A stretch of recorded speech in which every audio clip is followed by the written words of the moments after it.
नमस्कार. श्री ब्रह्मचैतन्य महाराज कोंदवलेकर प्रवचने सार 29 मे.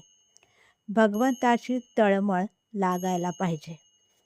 ज्याला जे आवडते ते आपण केले तर त्याला ते गोड लागते. भगवंताला प्रेम आवडते.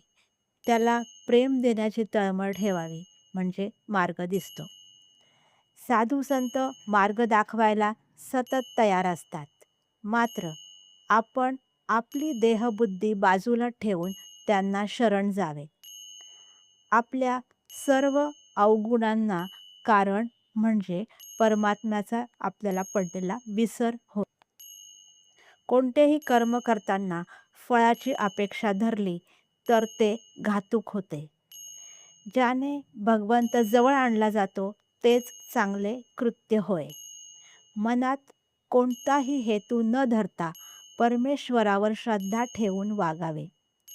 मन परमेश्वराला अर्पण करावे. ते दुसरीकडे गुंतवू नये. प्रत्येक कृतीत मी भगवंताचा आहे ही जाणीव ठेवावी. संकटे ही आपल्या कर्माचीच फळे असतात.